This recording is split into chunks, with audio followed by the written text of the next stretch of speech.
अस्सलामुअलैकुम, welcome to history and facts. जी तो आज हम पढ़ रहे हैं इंडिपेंडेंस एक्ट ऑफ 1947।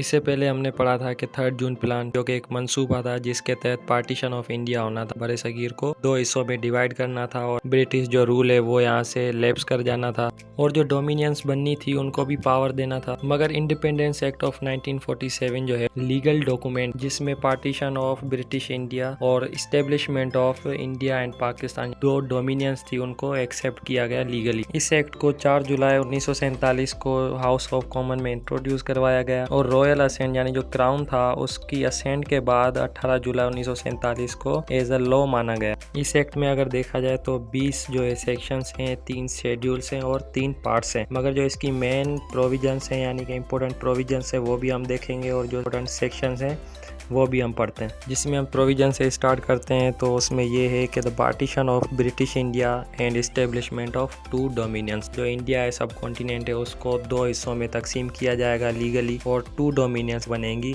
जिसमें एक पाकिस्तान और दूसरी इंडिया है। सेकंड में है कि British government would lapse from 15 August 1947 and they will have no control over the affairs of dominions. मतलब कि जो ब्रिटिश गवर्नमेंट है वो इधर से लैप्स कर जाएगी 15 अगस्त 1947 से और जो उनके कोई भी यानी एडमिनिस्ट्रेटिव, सोशल या फिर इकोनॉमिकल जो भी अफेयर्स या प्रॉब्लम्स होते हैं उन पर उनका कोई भी कंट्रोल नहीं होगा। फिर थर्ड नंबर पे क्या है कि the princely states will have choice to remain independent और to join any one of dominion. कि जो प्रिंसली स्टेट्स होती थी, ठीक है, ये भी हमें पता होना चाहिए कि जब ब्रिटिश इंडिया यानी बड़े सगीर पे अंग्रेज़ों की हुकूमत थी तो उसमें अलग अलग स्टेट्स भी बनी हुई थी जिसके इंटरनली जो अफेयर्स होते थे वो उनके राजाज देखते थे।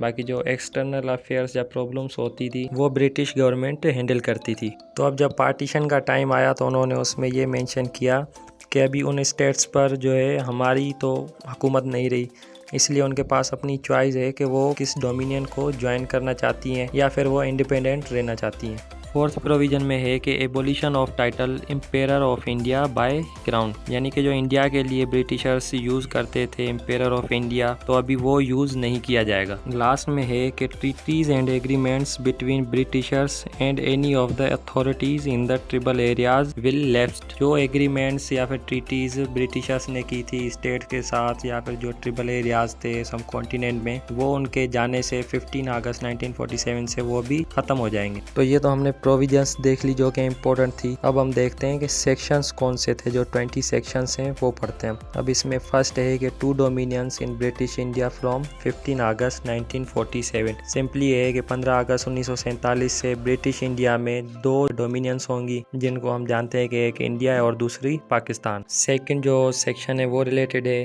Territories of new dominions. कौन सी टेरिटरीज हैं वो इंडिया के पास होंगी और कौन सी जो टेरिटरीज हैं वो पाकिस्तान को दी जाएंगी। और सेकंड सेक्शन में ही जो सिंध NWFP वो पाकिस्तान में जब इंक्लूड की गई तो उसके बारे में भी सेकंड सेक्शन में ही बताया गया है। थर्ड सेक्शन में बंगाल और असम की टेरिटरीज के बारे में है और जो फोर्थ सेक्शन है उसमें पंजाब की जो टेरिटरीज हैं उसके बारे में लिखा हुआ है। मगर अगर हम इजी वे में समझना चाहें इन जो तीनों सेक्शंस हैं 2, 3 और 4, तो उसमें हम ऐसे समझ सकते हैं कि East Bengal, West Punjab, Sindh, Balochistan, NWFP, Sylhet जो कि डिस्ट्रिक्ट मेजॉरिटी डिस्ट्रिक्ट था आसाम प्रोविंस का, उन सब के रिलेटेड यानी ये जो टेरिटरीज थी ये सब उनको पाकिस्तान में ज्वाइन किया गया तो उनके रिलेटेड इन तीनों सेक्शंस में लिखा हुआ है। फिफ्थ सेक्शन में है कि appointment of governor general for dominion, मतलब के डोमिनियंस के लिए गवर्नर जनरल अपॉइंट किया जाएगा ब्रिटिशर्स क्राउन के जरिए, जिसके पास ये पावर थी कि उसकी असेंट के अलावा कोई भी लॉ इम्प्लीमेंट नहीं हो सकता था। फिर इंडिया में जो है माउंटबेटन को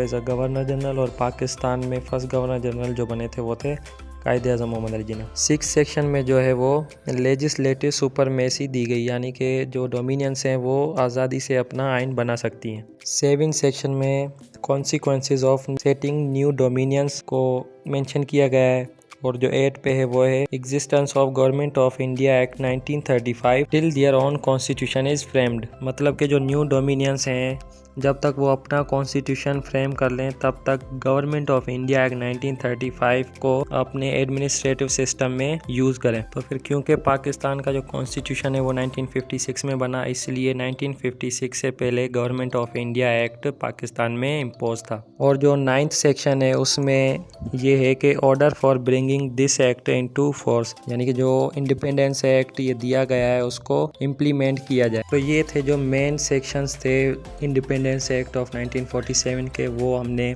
आज डिस्कस किए। और फिर अगर आपकी कोई सजेशन हो तो वो आप दे सकते हैं। मिलते हैं अगले लेक्चर में, तब तक के लिए अल्लाह हाफिज़।